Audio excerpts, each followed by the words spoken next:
Fala pessoal, sejam bem-vindos ao mini episódio do podcast Cara dos Esportes para falar da vitória do Oklahoma City Thunder no jogo 5 das finais da NBA, 120-109. O Thunder agora tem 2 match points, vencendo o jogo 6 ou vencendo o jogo 7, a equipe vai ser campeã da NBA. O Indiana Pacers lutou muito nesse jogo 5, mas a diferença entre as duas equipes ficou mais uma vez muito evidente. Vou analisar o que aconteceu nesse jogo 5 e a pergunta que fica é: acabou a final?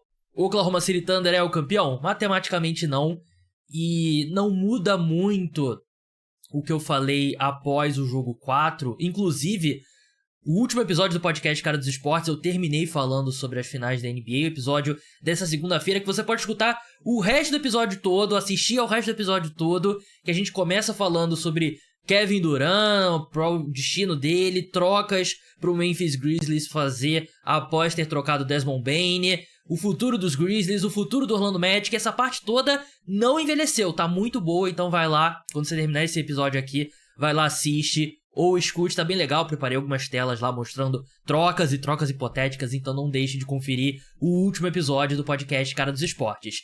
Mas voltando a esse jogo 5, a sensação que dava depois do jogo 4 é que o Indiana Pacers havia perdido a chance de ser campeão da NBA. Teve a chance ali de abrir 3-1 e desperdiçou. Tava vencendo o jogo ali no final do terceiro quarto, início do último quarto, levou a virada. E a sensação é que o time do Oklahoma City Thunder se encontrou. E a gente viu a equipe voltar para a formação original, que deu muito certo. E principalmente nesse jogo 5, eu gostei muito do que eu vi do Hartenstein. Mas a gente tem que começar pelo Jalen Williams, né? E o Jalen Williams, que vinha sendo muito cobrado por mim. Quer dizer, cobrado por mim.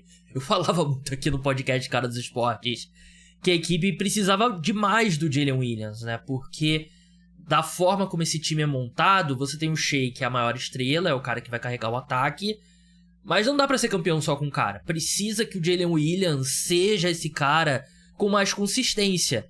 E ao longo dos playoffs ele oscilou bastante. Nem sempre foi esse cara. Mas eu sinto que as oscilações diminuíram, né? Desde o finalzinho da série contra os Nuggets, a final de conferência e agora a final da NBA. E tudo culminou nesse jogo. Acho que é um jogo que o Jalen Williams vira de vez uma estrela e aconteceu diante dos nossos olhos nessa segunda-feira. Passar pelos números aqui dele, ele terminou com 40 pontos, 6 rebotes, 4 assistências, numa eficiência muito boa, chegou na linha de lance livre com muita frequência. Cara, é o jogo que você precisa do Jalen Williams, né? Num jogo que o Shai Gilgeous-Alexander não foi ápice de Shai Gilgeous-Alexander, tudo bem, ele terminou com 31 pontos, né? E o Shai Gilgeous-Alexander a gente mede por outra régua, né? Porque ele é o MVP, mas ele teve pros padrões dele um jogo nota 7,5, nota 8, e nesse tipo de jogo você tem o Jalen Williams aparecendo. Eu achei que o Chet Holmgren, apesar os números dele não foram espetaculares, né? Termina com 9 pontos, 11 rebotes, mas eu achei que defensivamente ele foi bem.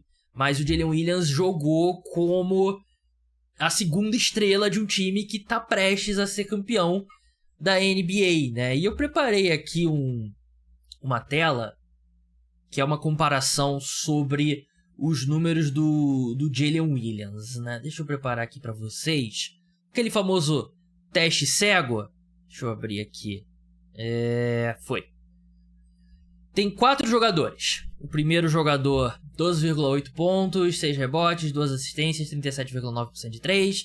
O segundo jogador, 17,4 pontos, 7 rebotes, 4 assistências, 36% de 3. O terceiro jogador, 13 pontos, 4 rebotes, 1,4 assistências, 34% de 3.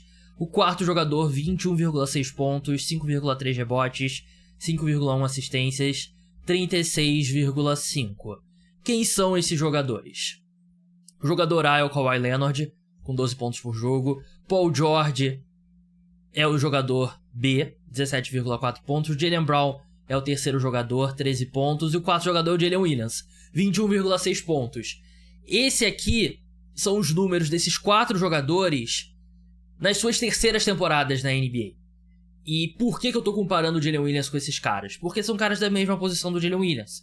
São caras que a gente projeta e coloca o Jalen Williams assim, nesse estágio da carreira. São jogadores similares. E nesse estágio da carreira, o Jalen Williams é um jogador melhor do que o Jaylen Brown era na terceira temporada. Melhor que o Paul George e melhor que o Kawhi Leonard. Então, você pega esses 3 caras que foram, caso principalmente do Jaylen Brown, ainda é um dos melhores alas da sua geração. O Jaylen Brown foi MVP das finais na última temporada. E no mesmo estágio da carreira, o Jalen Williams tá acima desses caras, né? Eu fiz uma analogia comparando Patrick Mahomes e Tom Brady, né? Pra quem é fã de NFL, que até deu bastante repercussão, fiquei feliz que era aquela discussão, o Patrick Mahomes tá na frente do Tom Brady e tal. A minha definição é como se fosse uma prova de natação, e tá ligado nas Olimpíadas, tem aquela linha que vai andando na piscina, que é a linha do recorde. O Patrick Mahomes estava nadando à frente da linha do recorde, que é a linha do recorde é a do Tom Brady. Se ele vai terminar a prova à frente do recorde, vai terminar a carreira dele, vai se aposentar à frente do Tom Brady, a gente vai ver. Hoje, o Jalen Williams tá nadando na frente da linha, que era o Paul George, que era o Jaylen Brown, que era o Kawhi Leonard, né? E ele é um cara que parece que tem potencial pra mais. Eu acho que ele tem potencial pra mais. Eu acho que essa temporada do Jaylen Brown, do Jalen Williams, é uma temporada meio que de reformular ali as nossas expectativas pro que a gente esperava que ele poderia ser, né? Porque se ele for esse jogador consistentemente, como ele cada vez mais está sendo, ele parecia que ia ser aquele, baita coadjuvante pro Shai Gilgeous-Alexander, um cara ali que belisca terceiro time ao NBA de vez em quando e tal. Mas quando ele faz isso, quando ele joga como ele jogou nessa segunda-feira, você vê que o potencial dele é mais do que isso. É mais, quem sabe ser segundo ou primeiro time ao NBA, múltiplas vezes ao NBA, né? Foi um jogo brilhante do Jalen Williams, fiquei muito impressionado. Do lado do Indiana Pacers, como eu falei, a equipe começou muito mal o jogo. O Thunder vai pro intervalo vencendo por 14. E tem toda a questão sobre o Tyrese Haliburton. Ele se machuca com 9:24 pro fim do segundo quarto. Ele já não estava jogando bem naquela altura e termina o jogo sem ter convertido nenhum arremesso de quadra. 0 de 6. Termina com 4 pontos em 4 lances livres e... Cara, a gente precisa ter uma conversa sobre o Tyrese Haliburton? Acho que a gente precisa, né? E antes dele se machucar nesse jogo 5, ele já tava mal. E um ponto que eu fiz em outro podcast, que um pessoal ficou irritado comigo, é que o Tyrese Haliburton, excelente jogador, grande jogador, mas na lista dos melhores jogadores da NBA existem níveis. E tem um nível que o Tyrese Haliburton não consegue chegar. Por isso que eu não... Lá atrás, alguns dias atrás, semana passada, se eu não me engano, eu falei que o Tyrese Haliburton não era um jogador top 10. Até acho que nesse jogo 5 ele precisa ser absolvido, porque ele claramente estava jogando baleado. Ele já estava... A gente já viu ele mancando antes dessa partida, e aí ele piora, ao que tudo indica, a lesão na panturrilha dele. E ele volta no sacrifício, mas volta muito mal. O jogo 5 dele, eu acho que ele pode ser absolvido. Mas ele não vem fazendo uma boa série. E muito disso meio que vai sendo varrido pra debaixo do tapete por causa do Game Winner no jogo 1, né? Que foi incrível, uma das grandes cestas da história da NBA.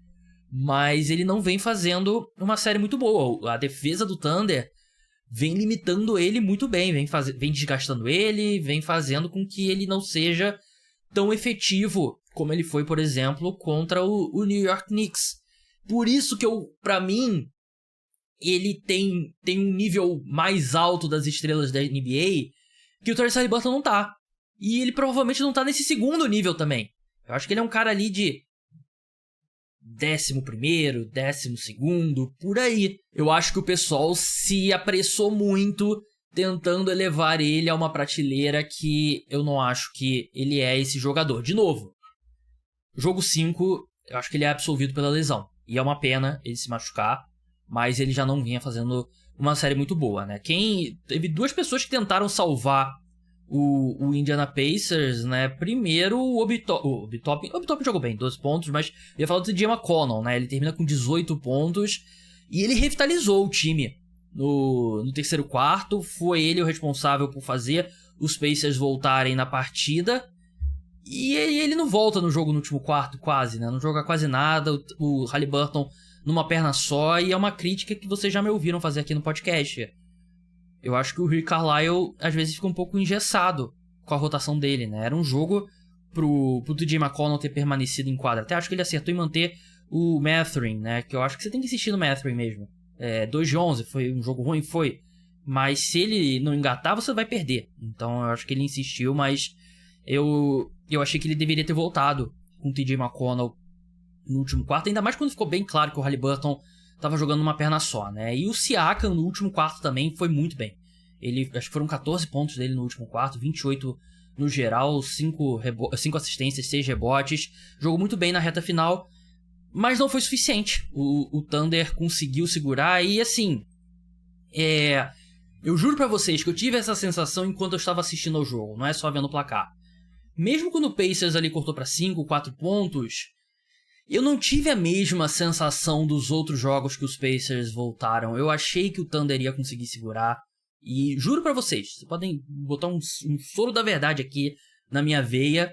E eu vou responder exatamente isso. Eu não achei que o Thunder ia levar a virada. E muito por conta do Jalen Williams. Por conta do, assim...